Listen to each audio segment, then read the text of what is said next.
मसीही का तमाम ये संबोधिमाल है, कैसा ही रंगो रूप है पैसा ही माल है।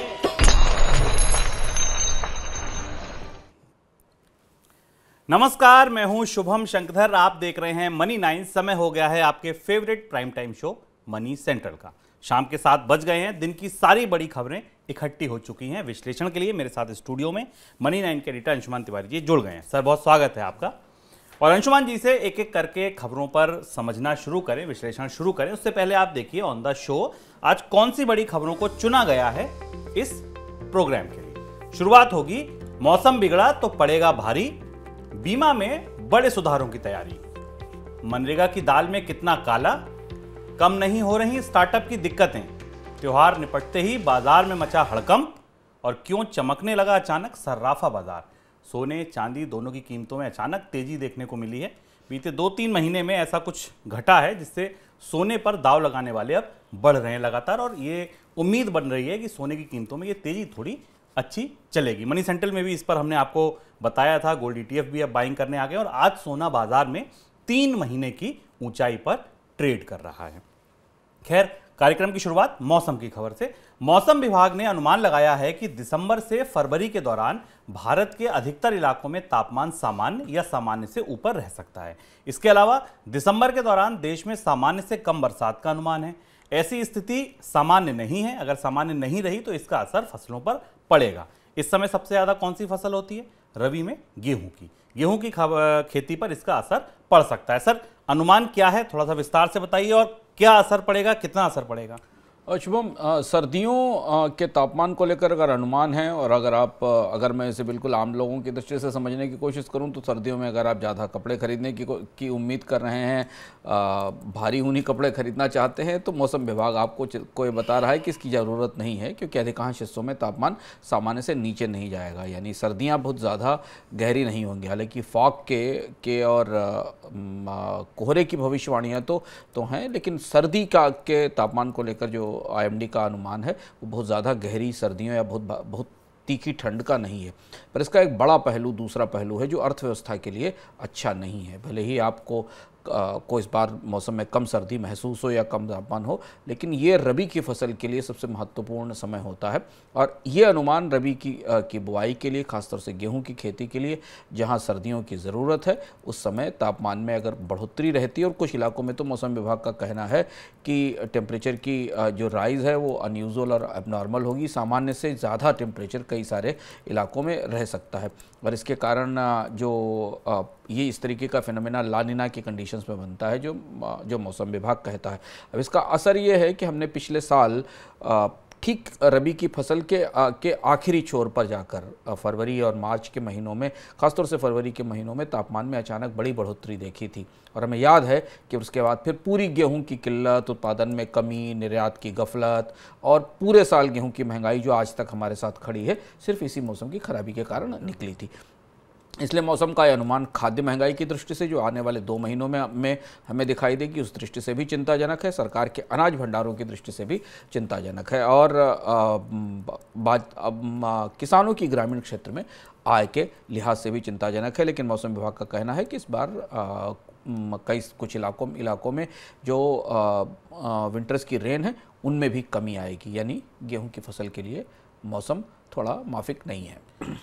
केंद्रीय भंडार में पहले से गेहूं नहीं है, फसल के लिए माफिक नहीं है।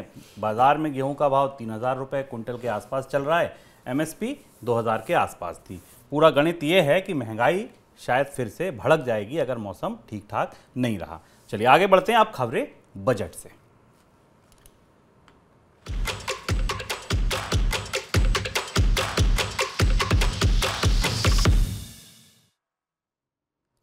तो बजट की सीरीज में आज हैं 3 बड़ी खबरें। पहली खबर है बीमा के सुधारों से जुड़ी। वित्त मंत्रालय ने बीमा से जुड़े कानून में संशोधन का प्रस्ताव दिया है। प्रस्ताव में सभी तरीके के बीमा के लिए सिंगल लाइसेंस की बात कही गई है, और साथ में बीमा कंपनियों को बीमा के अलावा दूसरे फाइनेंशियल प्रोडक्ट बेचने की अनुमति देने का भी प्रस्ताव है। इसके अलावा बीमा नियामक IRDAI के चेयरमैन और पूर्णकालिक सदस्यों के रिटायरमेंट उम्र को बढ़ाने का भी प्रस्ताव है। इस प्रस्ताव को बजट में बताया जा सकता है, इससे जोड़कर देखा जा रहा है, इस पर कुछ घोषणा संभव है। सर, बीमा में किस तरह के सुधार हो रहे हैं और इनका क्या असर होगा अगर एकदम आम व्यक्ति पर देखें?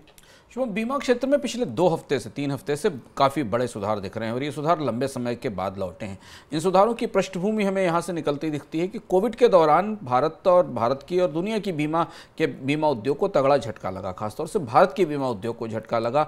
यहाँ बहुत सारे पॉलिसीज़ के क्लेम्स आए, कंपनियों ने बीमा के दरों में बढ़ोतरी की, बीमा कंपनियों के पास क्लेम्स फंसे रहे, उनकी कैपिटल के इश्यूज आए और इन सबको बदलने के लिए भारत सरकार के दोनों हिस्से बीमा के क्षेत्र से, सरकार की दृष्टि से यानी नॉर्थ ब्लॉक और नियामक इंश्योरेंस रेगुलेटरी डेवलपमेंट अथॉरिटी, दोनों मिलकर भारत के बीमा क्षेत्र में बड़े बदलाव कर रहे हैं। एक हिस्सा हमने मनी सेंट्रल में इससे पहले डिस्कस किया था, जो बीमा नियामक अधिकरण के प्रस्ताव से आया था, जहां हम केवल याद दिलाना चाहते हैं कि जहां कंपनियों की जो सुरक्षित पूंजी होती है, जो सॉल्वेंसी मार्जिन्स होते हैं, उनको कम करने की बात कही गई थी। कंपनियों को इजाज़त दी गई थी कि वो छोटी कंपनियां भी कम पूंजी के साथ अपना कारोबार कर सकती हैं। इसे इनेबल करने के लिए अब बीमा के कानून में, दोनों कानूनों में, भारत में बीमा कानून और इंश्योरेंस रेगुलेटरी डेवलपमेंट अथॉरिटी और बीमा से जुड़ी बाकी व्यवस्थाओं में बड़े बदलाव हो रहे हैं। शुभम, सबसे बड़ा बदलाव यह है कि सरकार पहली बार सारी इंश्योरेंस सेवाओं के लिए एक लाइसेंस देने जा रही, कंपोजिट लाइसेंस देने जा रही। अभी तक जनरल इंश्योरेंस के बिजनेस के लिए अलग लाइसेंस की ज़रूरत होती थी, लाइफ के लिए अलग होती थी और बाकी और हिस्से भी थे। यानी अब कंपनी एक लाइसेंस ले सकेगी और अलग अलग सब क्लास में सेवाएं दे सकेगी। वो एक ही कंपनी जनरल इंश्योरेंस भी दे सकती है, हेल्थ इंश्योरेंस भी दे सकती है, क्रॉप इंश्योरेंस भी दे सकती है, लाइफ, मोटर, सारे इंश्योरेंस दे सकती। इसका हिसाब उसे अलग अलग रखना पड़ेगा। इससे इसका सीधा असर क्या होगा? कंपनियों के काम करने का दायरा बढ़ेगा। बाजार में कंपनियां बहुत सारी हैं और जब उनको कई सारे कारोबार करने का मौका मिलेगा तो पॉलिसीज़ की जो क्रॉस होल्डिंग है, एक ही व्यक्ति को अलग अलग तरीके की पॉलिसी एक ही कंपनी दे पाएगी, तो शायद बेहतर ढंग से वो अपने प्रोडक्ट बंडल कर पाएगी। तो हम यहाँ से भारत के बाजार में इंश्योरेंस के प्रोडक्ट्स की बंडलिंग देखना शुरू करेंगे और जो होनी चाहिए कि आपको एक कंपनी हेल्थ इंश्योरेंस और व्हीकल इंश्योरेंस और लाइफ इंश्योरेंस अगर मिलाकर देती है और उसमें आपको प्रीमियम के स्तर से बाकी चीज़ों से लाभ हो सकते हैं। तो ये पहला बड़ा बदलाव है जो बीमा क्षेत्र में आने वाले समय में आएगा। इसके साथ सरकार कानून में बदलाव करके जो मिनिमम कैपिटल रिक्वायरमेंट है बीमा कंपनी रखने के लिए, बनाने के लिए, उसे भी कम करने जा रही है। तो अब दोनों स्तर से देखें, सॉल्वेंसी मनी जो कि सुरक्षित पैसा होता है, बीमा कंपनी को ज़रूरी होता है क्लेम्स सेटल करने के लिए, और कैपिटल की रिक्वायरमेंट, इन दोनों स्तर से बाजार में बीमा कंपनियों को मदद मिलने वाली है। इसका इशारा ये है कि अब कंपनियों के पास कैपिटल अनलॉक होगी जिससे वो क्लेम जल्दी सेटल कर पाएंगी, ज़्यादा बेहतर प्रोडक्ट ला पाएंगी। दूसरा जो बड़ा बदलाव सरकार इसका व्यवस्था के साथ करने जा रही, जो बजट में आने वाला है, उसमें यह है कि जो कंपनियां हैं, बीमा कंपनियां, वो बाकी फाइनेंशियल प्रोडक्ट्स भी बेच सकेंगी। यहाँ भी हम लगातार एक किस्म की उलझन, एक खींचतान देख रहे हैं कि बैंक्स बीमा नहीं बेच सकते, बीमा कंपनियां म्यूचुअल फंड्स नहीं बेच सकती। हमें याद होगा कि रिजर्व बैंक और सारे नियामकों ने मिलकर एक रेगुलेटरी सैंडबॉक्स तैयार किया था जिसमें जो मल्टीपल फाइनेंशियल प्रोडक्ट्स की सेलिंग है उनके नियम बनाए गए थे। उसके तहत अब बीमा कंपनियां म्यूचुअल फंड भी बेच पाएंगी, बीमा कंपनियां बाकी फाइनेंशियल प्रोडक्ट्स भी बेच पाएंगी। इससे उनके रिस्क लॉसेस कवर होंगे, उनको अपने कारोबार को डाइवर्सिफाई करने में मदद मिलेगी और इसका फ़ायदा इंश्योरेंस की लागत कम करने के तौर पर सामने आएगा, ऐसी हम उम्मीद कर सकते हैं। इसके साथ एक और महत्वपूर्ण प्रावधान जो आ रहा है, जो भारत में पहली बार आ रहा है, वो बीमा कंपनियों को कैप्टिव इंश्योरर्स की सुविधा भी दी जा रही है। यानी बीमा कंपनियां किसी दूसरी कंपनी के बीमा बिजनेस को सब्सिडरी के तौर पर कैप्टिव इंश्योरेंस के तौर भी ले सकेंगी। तो बाजार में अगर कोई कंसोलिडेशन होता है, पुनर्गठन होता है और कोई कंपनी उपलब्ध होती है तो एक बड़ी बीमा कंपनी उसको अपने साथ रख के उसे कैप्टिव इंश्योरेंस के तौर पर ला सकती है। ये बड़ा सुधार बीमा क्षेत्र में आ रहा है। केंद्र सरकार फसल बीमा योजना में भी बदलाव की तैयारी कर रही है। किसानों को क्लेम की राशि जल्द से जल्द पहुंचाने और फसल बीमा से जुड़ी कंपनियों के बीच कंपटीशन बढ़ाने के लिए प्रस्ताव दिए गए हैं। बदलाव के लिए नए बदलावों के साथ नई फसल बीमा योजना 2023 के खरीफ सीजन से शुरू होने की पूरी उम्मीद है। केंद्र की मौजूदा फसल बीमा योजना के साथ राज्य जुड़ नहीं रहे हैं, ऐसी लगातार खबरें आ रही हैं। 2018 में देखें तो 22 राज्य ऐसे थे जो इस बीमा के साथ जुड़े थे, इस योजना के साथ जुड़े थे, लेकिन पिछले खरीफ सीजन में राज्यों की संख्या घटकर 19 रह गई थी। सर, इस बीमा योजना में, फसल बीमा योजना में किस तरीके के बदलाव की संभावना बन रही है? फसल बीमा योजना में सरकार के पास रिपोर्ट इसके असफल होने की है, क्योंकि बीमा योजना जिस उम्मीद से लाई गई थी वो पूरी नहीं हो पाई। केवल राज्य शुभम इसका साथ नहीं छोड़ रहे हैं, बल्कि अगर आप फसल बीमा के बिजनेस में देखें तो जो क्लेम टू प्रीमियम रेशियो है, यानी क्लेम के बदले प्रीमियम जो 18-19 में 98% था, 99% था, वो 21-22 में घट के केवल 43% रह गया। और इसका मतलब ये है कि ना तो कंपनियां इसे चलाने में इच्छुक हैं। जो बीमा कंपनियां आई थी 12-13 कंपनियां थी, उसमें से अब केवल 9-10 कंपनियां जो जनरल इंश्योरेंस कंपनीज हैं वो क्रॉप बीमा के साथ हैं, ना लोग इसे ले रहे हैं। और इसलिए इस बीमा स्कीम में एक बड़े रिवैम्प की जरूरत महसूस की जा रही थी। कई अलग अलग रिपोर्ट्स और सिफारिशें थी। इस बार के बजट में हमारी निगाह इस बात पर रहेगी कि क्या सरकार एक संशोधित रिवैम्प्ड नई फसल बीमा योजना लेकर आती है। दो बड़ी चीज़ें बदलावों के संकेत मिल रहे हैं। हालांकि इसके ब्रॉड डिटेल्स अभी सामने नहीं आए हैं, लेकिन जो सूत्रों से पता चल रहा है वो ये है कि एक तो जो बीमा कंपनियों को प्रीमियम और सब्सिडी देने का ढांचा है उसमें बदलाव किया जाएगा, ये ऐसा पता चल रहा है। बीमा कंपनियों को अब क्लेम्स का जो प्रीमियम देता है किसान, उसका 60 से 130% तक का क्लेम देना पड़ेगा, भुगतान का, जो उसने प्रीमियम दिया है अगर फसल का नुकसान होता है। अगर क्लेम की राशि 60% से नीचे है तो वो पैसा बीमा कंपनी को, सब्सिडी का पैसा किसान वापस सरकार को करना पड़ेगा, और अगर उससे ऊपर है तो सरकार उसे पैसा देगी।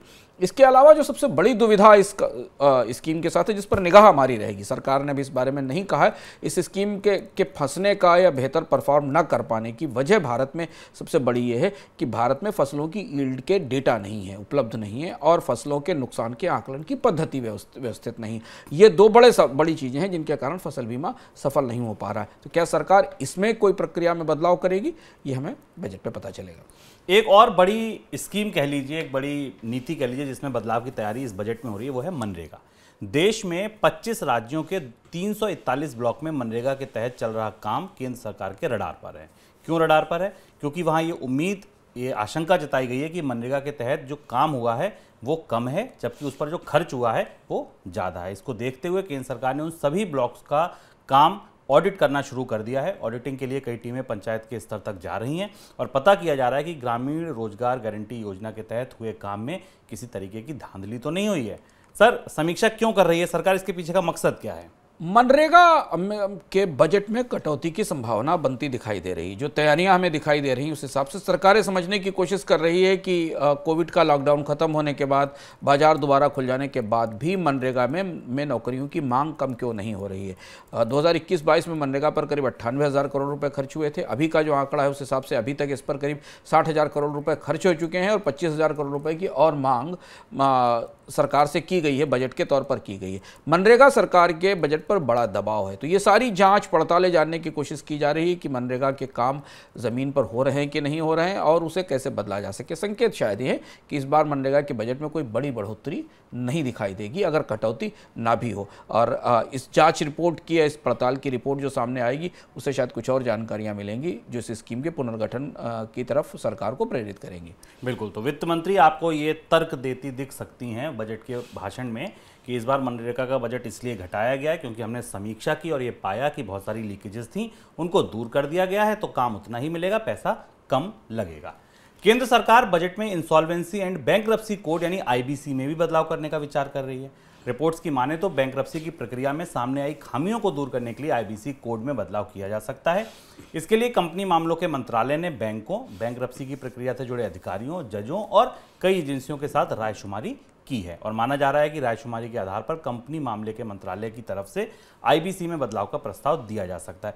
सर, एक के बाद एक बदलाव, फिर यहाँ बदलाव की तैयारी हो रही है। बजट के करीब पॉलिसी की गाड़ी थोड़ा ज़्यादा रफ्तार से दौड़ती है और इसलिए आज मनी सेंट्रल में आपको कई बड़े बदलावों की खबरें दिखाई दे रही हैं और बहुत लंबे समय के बाद हम कई सारे कानूनों में पुनर्गठन देख रहे हैं। बैंक्रप्सी में कानून में फिर बदलाव की तैयारी हो रही है।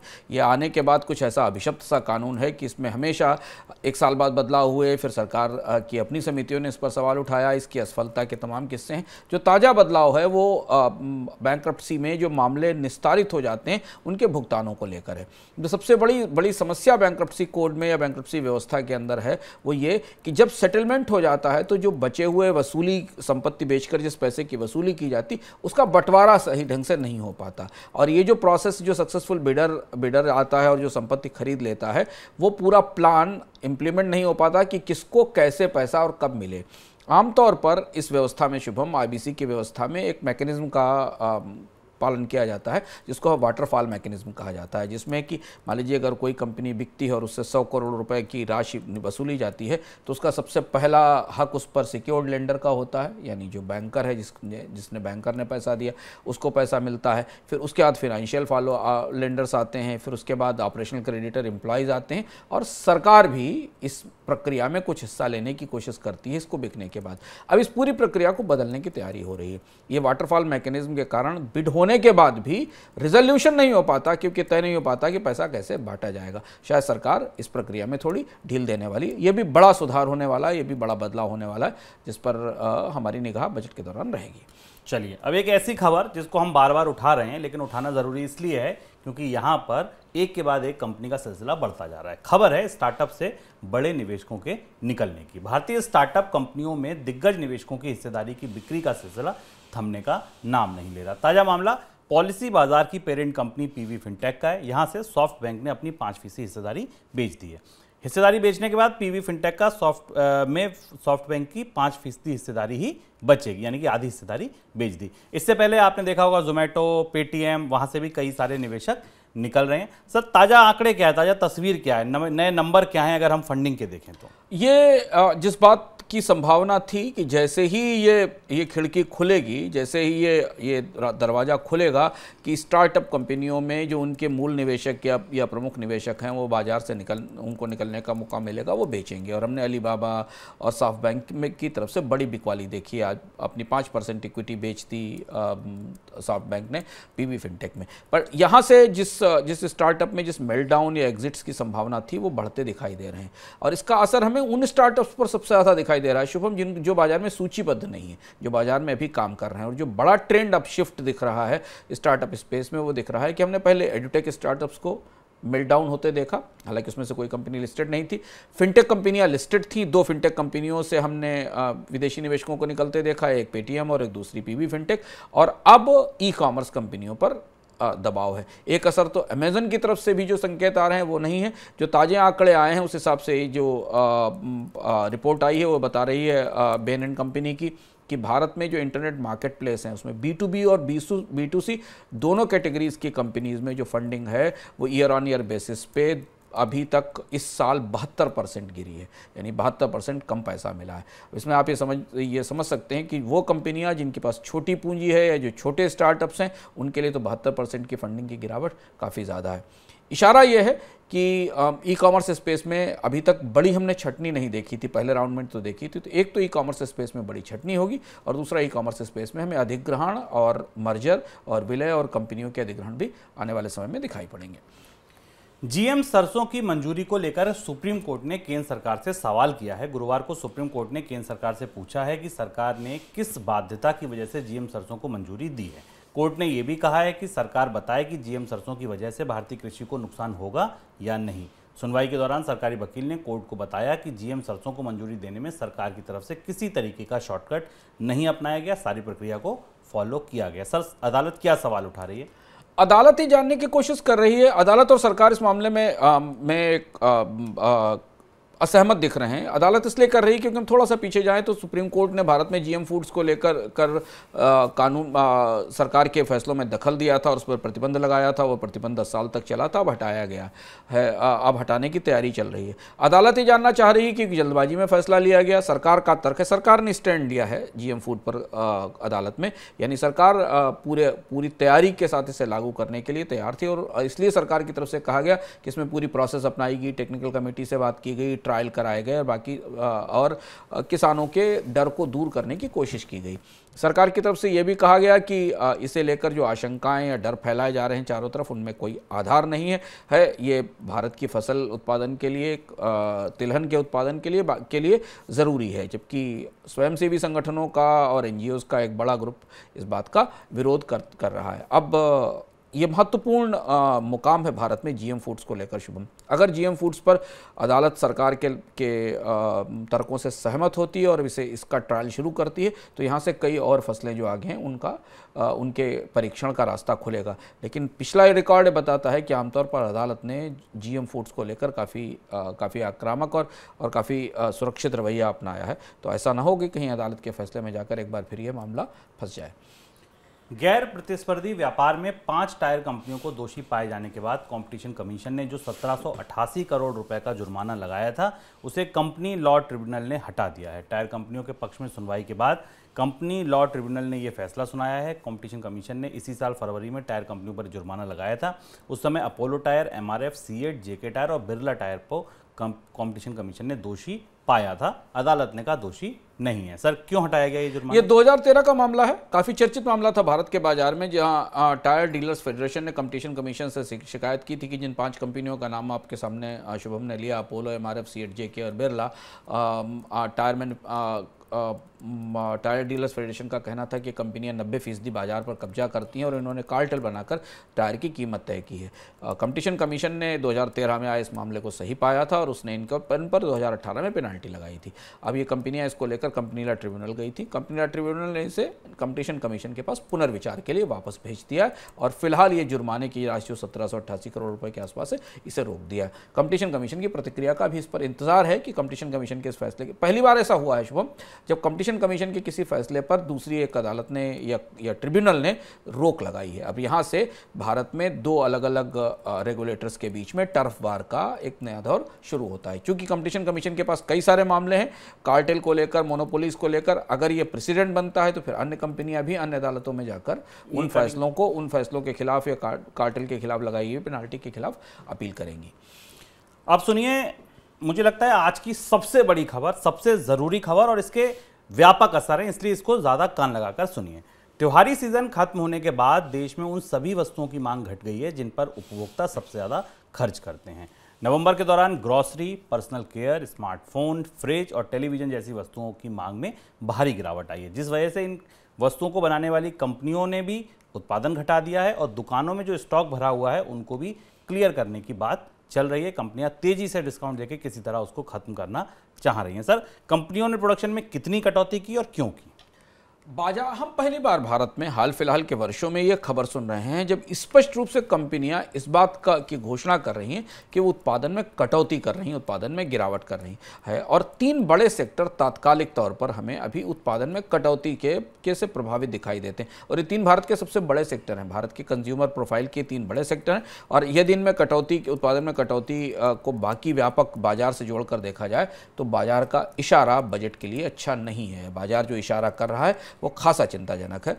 सबसे पहले अगर हम एफएमसीजी को लें, एफएमसीजी कंपनियों ने ऐसा लगता है कि त्योहारी मौसम में मांग की उम्मीद कुछ ज़्यादा ही पाल ली थी और उस उम्मीद ज़्यादा थी। इसका नतीजा ये हुआ कि त्योहारी मौसम से पहले हमने देखा कि मैन्युफैक्चरिंग उत्पादन में भी कमी आई, लेकिन जो उत्पादन था उसे डीलर्स को स्टॉक कराया गया अच्छी डिमांड की उम्मीद में कि त्योहारी मौसम में काफ़ी डिमांड आएगी और डीलर्स ने बड़े पैमाने पर अपने स्टॉक कर लिया।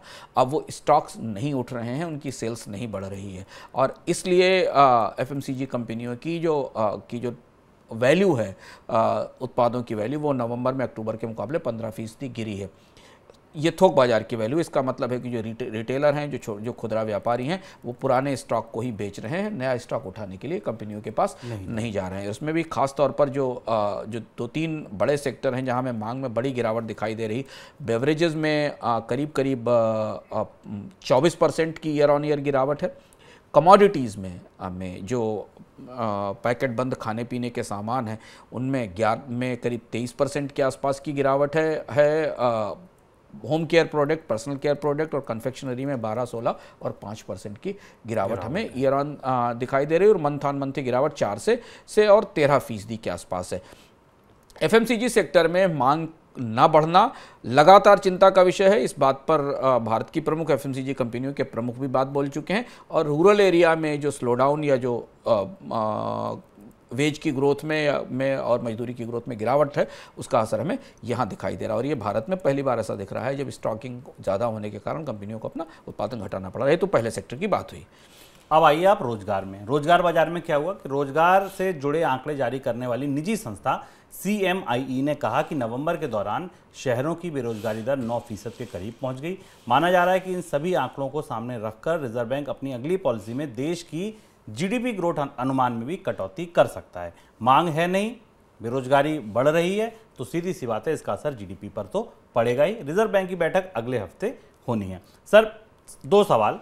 पहला सवाल, बेरोजगारी के आंकड़े क्या बता रहे हैं, और दूसरा, रिजर्व बैंक क्या जीडीपी की ग्रोथ रेट में कोई कटौती करेगा? हम इससे पहले वाले सवाल पर पहले आते हैं, वो उसका आधी बात हो पाई वहाँ पर एफएमसीजी प्रोडक्ट्स को लेकर। दूसरा बड़ा हिस्सा कंज्यूमर इलेक्ट्रॉनिक्स का है, जहाँ पर जो भारत में लोगों का जीवन स्तर बेहतर करने की दृष्टि से जरूरी है, वहाँ कंपनियों ने 30% के आसपास प्रोडक्शन कट के संकेत दिए हैं, जैसी खबरें आ रही। और ये बड़ी कटौती है भारत में कंज्यूमर इलेक्ट्रॉनिक्स के उत्पादन में आने वाले समय में, यानी टीवी, फ्रिज, स्मार्टफोन के शिपमेंट लगातार गिर रहे हैं। ये दूसरा महत्वपूर्ण संकेत है। एफएमसीजी को आप लोगों का क्या जरूरी खर्च मान लें, कंज्यूमर इलेक्ट्रॉनिक्स को लोगों का जीवन स्तर बेहतर करने वाला खर्च मान लें। यहाँ कंपनियों ने नवंबर के शुरुआत से करीब 30% की कटौती की है। यहाँ भी वही समस्या है, डीलर्स के पास बड़ी इन्वेंट्रीज तैयार खड़ी हुई हैं और उन इन्वेंट्रीज के कारण मांग बाजार में टूटी हुई है, बिक्री नहीं हो रही। इन्वेंट्रीज के आंकड़े दिखाई दे रहे हैं। होम अप्लायंसेस की सेल्स करीब 15 से 20% गिरी है और इसका असर हमें दिखाई दे रहा है। और तीसरा और महत्वपूर्ण हिस्सा शुभम वो भी है, इसके बाद हम रोजगार की खबर पर आते हैं। तीसरा और महत्वपूर्ण हिस्सा है ऑटोमोबाइल सेक्टर का। हालांकि ऑटोमोबाइल में सेल्स के आंकड़े अच्छे आए हैं हमारे पास, अभी जो ताजे आंकड़े अच्छे आए हैं, लेकिन जो चैनल चेक और जो डीलरशिप से रिपोर्ट्स आ रही हैं उस हिसाब से टू व्हीलर्स में खासतौर पर जब डी स्टॉकिंग चल रही है, वहाँ भी यही हुआ कि त्योहारी मौसम में डीलर्स के पास ज़्यादा स्टॉक कराया गया और हमने वो सेल्स की ग्रोथ देखी। जो आंकड़े हमारे पास ICICI सिक्योरिटीज़ की रिपोर्ट बता रही है कि Hero MotoCorp, Bajaj auto, TVS, Royal Enfield, इन सारी कंपनियों के डीलर्स बड़े पैमाने पर डी स्टॉकिंग करने की कोशिश कर रहे हैं। तो ये स्थिति हुई। अब हम वापस लौटकर इसी खबर से आगे आते हैं, जो कि रिजर्व बैंक की बैठक और रोजगार से जुड़ी हुई है। पहली बार 5-6 महीनों में शहरी बेकारी 9% के आसपास जाती दिखाई दी। ग्रामीण बेकारी पहले से 7 और 8% के आसपास है। ये सारी कड़ियाँ आप एक साथ जोड़ सकते हैं। एफएमसीजी की मांग घटना, कंज्यूमर इलेक्ट्रॉनिक्स के उत्पादन में कटौती होना, कारों की बिक्री में डीलर्स की तरफ से डिस्टॉकिंग करना, ये सब हमें ठीक त्योहारी सीजन के बाद शहरी बेरोजगारी की दर में बढ़ोतरी में रिफ्लेक्ट होता है। यानी ये सारी चीज़ें जिन पर हम लगातार चर्चा करते हैं वो अंततः बेरोजगारी की दर बढ़ने और नौकरियों की कमी के तौर पर सामने आई। और इस सब का जो सीधा असर हमें दिख रहा है वो दिख रहा है कि रिजर्व बैंक को शायद अपनी मौद्रिक समीक्षा की बैठक जो इस महीने होने वाली है उसमें भारत की आर्थिक विकास दर के आकलन में कटौती करनी पड़ेगी। वो 7% से नीचे लाया जा सकता है। कितना नीचे आएगा, लेकिन भारत की आर्थिक विकास दर, अब सारी एजेंसियां शायद इस पर सहमत होंगी कि 7% की मंजिल इस साल नहीं मिल सकती और अगले साल 6% की मंजिल भी मिलना मुश्किल है। इस बीच खबर यह भी है कि इस साल सरकार का चालू खाता घाटा यानी कैड रिकॉर्ड स्तर तक पहुंच सकता है। इसकी मुख्य वजह निर्यात में आई गिरावट बताई जा रही है। सर, बजट से पहले कैड में ये बढ़ोतरी सरकार किस तरीके के कदम उठा सकती है इसको काबू करने के लिए? कैड में बढ़ोतरी के 2 असर दिख रहे हैं। रुपए में जितनी रिकवरी डॉलर की कमजोरी के बावजूद दिखनी चाहिए उतनी हमें नहीं दिखी। रुपया 83 से 81 और ऊपर तो आया, 81 से 82 के बीच में आया, लेकिन उतनी बढ़ोतरी नहीं दिखाई पड़ी। और दूसरी बड़ी चीज़ ये है कि कैड में बड़ी गिरावट निर्यात में कमी के कारण आई है। भारत में निर्यात की ग्रोथ रेट 9 साल के न्यूनतम स्तर पर आ गई है और इसका सीधा असर हमें भारत के चालू खाते के घाटे में दिखाई दिया, जो विदेशी मुद्रा की आवक और निकासी का फर्क बताता है। हालांकि विदेश से आने वाले रेमिटेंसेस को लेकर थोड़ी उम्मीद बेहतर है, इस पर हमने कल चर्चा भी की थी, लेकिन निर्यात से आने वाली पूंजी और विदेशी निवेशक जो अभी बाजार में पूरी तरह सक्रिय नहीं हुए, थोड़ा आगे पीछे कर रहे हैं। इस वजह से सरकार को कुछ ऐसा बजट में करना पड़ सकता है। क्या करेंगे कि नहीं, ये कहना मुश्किल है। आयात को नियंत्रित करने के लिए कुछ करना पड़ेगा। अब अगर सरकार को निर्यात बढ़ाना है, भारत में रोजगार बढ़ाने हैं, PLI में निवेश को बढ़ावा देना है, तो उसे आयात महंगे करने के बजाय सस्ते करने पड़ेंगे। पर चालू खाते के घाटे का दबाव यह हो सकता है कि सरकार को कुछ चीजों के आयात पर सख्ती करनी पड़े या अंकुश लगाना पड़े। देश में हाउस होल्ड डेट यानी कि परिवारों के ऊपर कर्ज लगातार बढ़ता जा रहा है। रिजर्व बैंक के आंकड़े देखें तो वित्त वर्ष 2021-22 के दौरान हाउस होल्ड डेट में 6 लाख करोड़ की बढ़ोतरी हुई और कुल डेट बढ़कर 83.65 लाख करोड़ रुपए हो गए। हालांकि जीडीपी की तुलना में इस आंकड़े को देखें तो कमी आई है। वित्त वर्ष 21-22 के दौरान जीडीपी में हाउस होल्ड डेट की हिस्सेदारी घटकर 35.6% दर्ज की गई है, जो 20-21 में करीब 39.3% थी। सर, हाउस होल्ड डेट के ये आंकड़े क्या बता रहे हैं? ये इन हाउस होल्ड डेट के आंकड़ों को और इनकी कमाई को और इनके निवेश को आप देखें तो आपको लगेगा कि ये किसी परिवार की बैलेंस शीट है। अगर आप परिवार को एक छोटी सी कंपनी मान लें तो उसकी बैलेंस शीट आप देख सकते हैं। ये आंकड़े कोविड का असर लोगों की जीविका पर और परिवारों की बैलेंस शीट पर सीधा दिखा रहे हैं। भारत में जो नेट फाइनेंशियल एसेट्स हैं, यानी लोगों की जो वित्तीय संपत्तियां हैं, उनमें 21 के मुकाबले 22 में गिरावट आई है। 12% से घटकर 8.3% रह गई हैं। लायबिलिटीज़ भी घटी हैं, लेकिन लायबिलिटीज़ 35% के आसपास हैं, यानी लोगों ने ज़्यादा कर्ज लिया जिसे वो चुका नहीं पाए। और फिर भी हम अभी देख रहे हैं कि क्रेडिट कार्ड और पर्सनल लोन में बढ़ोतरी हो रही है। इस रोशनी में अगर आप देखें, और 35% के आसपास फाइनेंशियल लायबिलिटीज़ हैं भारत में जीडीपी के अनुपात में परिवारों की, जो कि काफ़ी बड़ा हिस्सा है। तो इससे हमें यह रिस्क दिखाई देता है कि ब्याज दरें बढ़ने के बाद भारत में आने वाले समय में फिर एनपीएस के प्रॉब्लम और रिटेल सेक्टर से कर्ज न चुकाने की समस्याएं सामने आएंगी। एक अच्छी खबर इस आंकड़े में यह है कि भारत में इक्विटीज़ में इन्वेस्टमेंट 2021 के मुकाबले 2022 में बढ़ा है। 4.32% से 3.2% से बढ़कर 10.63% हुआ है। लेकिन सबसे बड़ा आंकड़ा यह है कि भारत में जो पर कैपिटा कंजम्पशन स्पेंडिंग है, देखिए ये वही आंकड़ा है जिस पर अभी मैं आपसे चर्चा कर रहे थे कि भारत में खपत क्यों घट रही है। सर, आरबीआई का आंकड़ा बताता है कि भारत में पर कैपिटा कंजम्पशन स्पेंडिंग चौथी तिमाही में घटकर 9.6%, 1.8% की गिरावट है, 9.6% रह गई है, जो पिछले साल की पहली तिमाही में करीब चौथी तिमाही में 12% के आसपास थी। ये सीधा फॉल है, कर्ज बढ़ना और खपत में मांग में कमी होना। और यही वजह है कि भारत में एफएमसीजी कंपनियां, इलेक्ट्रॉनिक्स कंपनियां अपना उत्पादन घटा रही हैं। रूसी कच्चे तेल के भाव पर कैपिंग लगाने के मुद्दे पर यूरोपियन यूनियन के देशों में सहमति बनती दिख रही है। रिपोर्ट्स की माने तो यूरोपियन यूनियन के देश $60 प्रति बैरल के भाव पर कैपिंग लगाने पर सहमत हो सकते हैं, ऐसी कोशिश की जा रही है। हालांकि इस सहमति पर यूरोपियन यूनियन के देशों की सरकारों की सहमति मिलना भी बाकी है। माना जा रहा है कि सोमवार से कैपिंग लागू हो सकती है। सर, अगर कैपिंग $60 पर आती है, जो रेट अभी बाजार में चल रहा है, कितना असर रूस पर पड़ेगा वाकई? शुभम, एक तो G7, G7 देशों ने ये फैसला कर लिया है कि $60 की कैपिंग लगाई जाए। यूरोपीय समुदाय के देशों के बीच में अभी चर्चा और बहस चल रही है। पोलैंड ने इस चर्चा से अपने को अलग करते हुए कहा है कि वो बाद में वापस करेगा। पोलैंड ये कह रहा है कि $60 की बढ़ोतरी से की कीमत तय करने का कोई फ़ायदा नहीं है, क्योंकि इससे रूस की वार मशीन को जो मिलने वाला पैसा है वो कम नहीं होगा। अगर आप पोलैंड के नज़रिए से देखें या वास्तविकता जब आंकड़े करीब से देखें तो आपको दिखाई देगा कि रूस को फिलहाल $60 की कैपिंग से कोई बड़ा नुकसान होने वाला नहीं है, क्योंकि जो रूस का यूराल ग्रेड क्रूड है वो वैसे भी $60 पर ट्रेड हो रहा है इस समय। लेकिन शायद G7 देशों को जिस बात की सबसे ज़्यादा फिक्र है वो ये कि अगर ये कैपिंग बहुत ज़्यादा सख्त हो गई और रूस का तेल बाजार में आना बंद हो गया तो तेल की कीमतें वैसे भी 85-90 के आसपास है, ये 100 से 125 से ऊपर निकल जाएंगी। और महंगाई को पर में नियंत्रण की जो भी दुनिया में थोड़ी बहुत कोशिशें हैं उनको फिर पलीता लग जाएगा। इसलिए ये कोशिश की जा रही है कि रूस के मुनाफों को थोड़ा सीमित रखा जाए और रूस बाजार में रूस का तेल आने दिया जाए। और उनका मानना यह है कि अभी भी रूस का तेल जो यूराल ग्रेड क्रूड है वो ब्रेंट की तुलना में करीब $20 के डिस्काउंट पर ट्रेड कर रहा है। ब्रेंट 85 के आसपास है और यूराल ग्रेड क्रूड 55 से 60 के आधार पर है। ये तो सारी बात हुई यूरोपियन यूनियन के हिस्से की। लेकिन रूस क्या करेगा इसके बारे में भी किसी को कुछ पता नहीं है। रूस ने कहा है कि वो कैपिंग का समर्थन नहीं करेगा, और अगर रूस ने मान लीजिए कैपिंग के विरोध में बाजार में तेल भेजना बंद कर दिया, क्योंकि शुभम एक और महत्वपूर्ण चीज़ है कि सोमवार से ही यूरोप के देश अब वेसल से या टैंकर से भी जो रूस का तेल आता है उसे लेना बंद कर देंगे। वहाँ से वो सैंक्शंस भी आने वाले हैं। पाइपलाइन वाला तो बंद हो गया है। उसके बाद फिर बाजार में क्या स्थिति बनेगी इस पर सबकी निगाहें हैं। चलिए, तो ये था हमारा आज का मनी सेंट्रल स्पेशल रिपोर्ट, आपको दिखाते हैं। लेकिन उससे पहले आपको बता दें कि इकोनॉमिकम में खास क्या होगा रविवार को जब आपसे मुलाकात होगी तब। सर, इकोनॉमिकम में इस बार अर्थात में क्या खास होगा? इस सप्ताह हम बात करेंगे भारत की सबसे कमज़ोर सरकारों की, भारत की आर्थिक रूप से सबसे विपन्न, सबसे गरीब सरकारों की। कौन सी वो सरकारें, हम किन सरकारों की बात कर रहे हैं। जब आप इकोनॉमिकम को देखेंगे तो आपको समझ में आएगा, और उसी के बीच में आपको दिखाई देगी भारत की सबसे बड़ी टैक्स चोरी भी।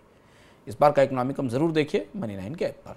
चलिए, तो कौन भारत की सबसे गरीब सरकारें और कैसे भारत में सबसे बड़ी टैक्स चोरी हो रही है, ये आपको इस हफ्ते इकोनॉमिकम में पता चलेगा।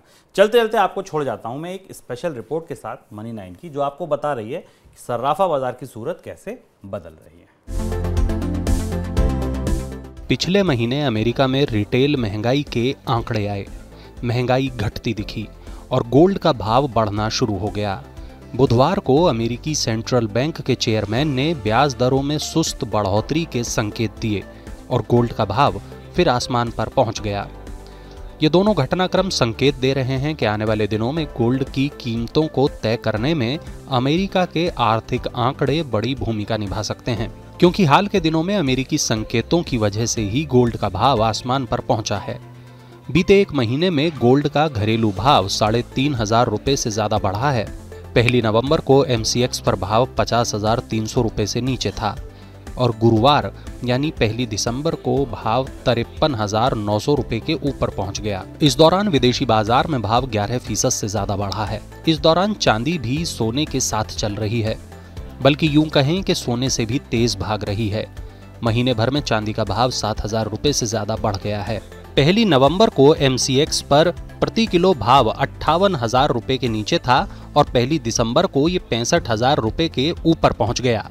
अमेरिका की इकोनॉमी का मिजाज बदलने की उम्मीद से वहां पर ब्याज दरों में ज्यादा बढ़ोतरी की संभावना घट गई है और इसकी वजह से अमेरिकी करेंसी डॉलर पर भी दबाव देखा जा रहा है। सितंबर में जो डॉलर इंडेक्स 115 के करीब पहुंच गया था, वो अब 105 के भी नीचे है और डॉलर में आया यही दबाव गोल्ड और सिल्वर की कीमतों को हवा दे रहा है। इसी बदले मिजाज को गोल्ड के एक्सचेंज ट्रेडेड फंड्स भी भांप गए हैं।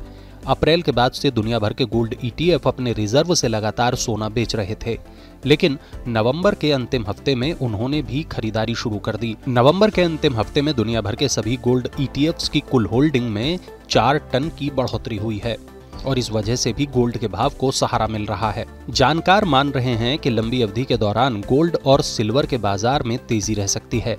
केडिया कमोडिटी के निदेशक अजय केडिया का मानना है, दिसंबर अंत तक घरेलू बाजार में गोल्ड का भाव 54,500 रुपए के स्तर को दिखा सकता है और चांदी की कीमतें भी 68,500 रुपए का स्तर छू सकती हैं। मनी 9 की सलाह है कि गोल्ड और सिल्वर के बाजार में किसी भी तरह का ट्रेड करने से पहले आप अपने वित्तीय सलाहकार की राय जरूर लें। मनी 9 के लिए मनोज कुमार की रिपोर्ट।